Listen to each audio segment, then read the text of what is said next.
todas as empresas recolhem o seguro contra acidente de trabalho? Não. Não são todas as empresas que recolhem o seguro contra acidente de trabalho. Todas as empresas que são obrigadas a recolher, recolhem no mesmo formato? Não. Então, note que a gente tem exceções. A primeira é quem recolhe e quem não recolhe. Todas as empresas são obrigadas? Não. A gente tem aquelas empresas que são isentas, imunes ao recolhimento. Por exemplo, entidades de assistência e beneficência social, que são as filantrópicas, elas são isentas, elas são imunes. As empresas enquadradas no Simples Nacional, elas também não recolhem, porque elas têm um recolhimento unificado. Todas as empresas do Simples Nacional, não. A gente tem aquelas que são tributadas pelo anexo 4 da tabela do Simples Nacional. Então, ou seja, mesmo elas sendo do Simples Nacional, se elas forem tributadas pelo anexo 4, elas estão obrigadas a fazer o recolhimento do seguro contra acidente de trabalho. Então, nós já passamos uma primeira fase, né? Quem é obrigado e quem não é.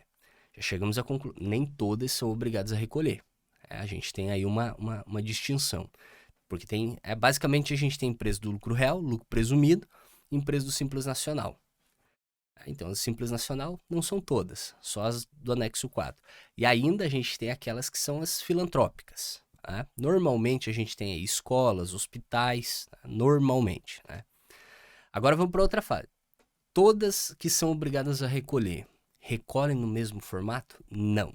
A gente tem o quê? A gente tem a chamada contribuição substitutiva. O que isso quer dizer? Que a gente tem as empresas que recolhem no formato lá das alíquotas 1, 2, 3%, a pura atividade preponderante. Isso é multiplicado pelo FAP, consequentemente ela faz o seu recolhimento. Só que a gente tem aquelas que têm contribuição substitutiva. Por exemplo, equipes que mantêm clube de futebol profissional. Então, vamos dar um exemplo, né? Você pega lá Flamengo, Corinthians, Avaí, Figueirense, é um clube que mantém equipe de futebol profissional. O recolhimento deles é 5% sobre o faturamento, ou seja, direito de imagem, venda de jogador, bilheteria. Então, ou seja, o recolhimento é 5% aí destinado ao seguro contra acidente de trabalho. Então, ou seja, uma contribuição substitutiva. Note que aqui não importa a atividade preponderante, FAI, FAP, porque é um recolhimento 5%. Já é alíquota efetiva, ok? Você pega lá produtor rural, pessoa jurídica ou pessoa física. Também tem contribuição substitutiva. Eles recolhem 0,1% sobre o produto comercializado. Ou seja, a fazenda lá comercializa soja, planta e vende soja.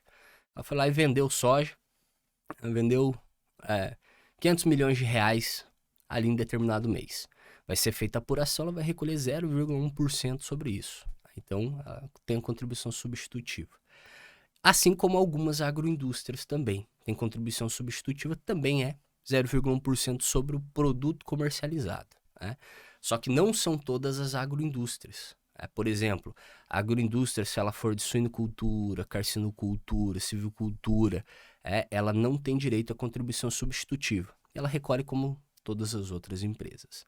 E nesse ponto, um aspecto bem importante, né, que o produtor rural, pessoa jurídica e pessoa física, ele é o único que pode escolher qual é a base de incidência, se é a remuneração ou o produto comercializado. Se ele usa o produto comercializado, ele está usando a contribuição substitutiva, 0,1% sobre o que ele está comercializando. Se ele usa a base de incidência remuneração dos empregados e trabalhadores avulsos, aí ele está indo para o JURAT, 1, 2, 3%. E aí, o que ele deve escolher? Depende. Tem que fazer uma análise. Por exemplo, eu tinha um cliente, né, até no passado tinha um cliente que, o que acontece? Ele trabalha com exportação. Então, devido ao valor do dólar, o produto que ele está comercializando está tendo um valor agregado expressivo. E a folha salarial dele não aumentou, se você comparar 2019. Lógico, tem variação, mas não como a variação que o dólar teve. Então, ou seja, isso é uma análise. A gente precisa avaliar isso para determinar o que a gente escolhe, né? Então, essa é uma regra específica para o produtor rural, pessoa jurídica e pessoa física. Então, basicamente, né, nesse sentido aí, é o que a gente tem. A gente tem quem é obrigado e quem não é. e aqueles que são obrigados, a gente ainda tem alguns tratamentos diferenciados, né? Que é o que a gente chama aí da contribuição substitutiva, né?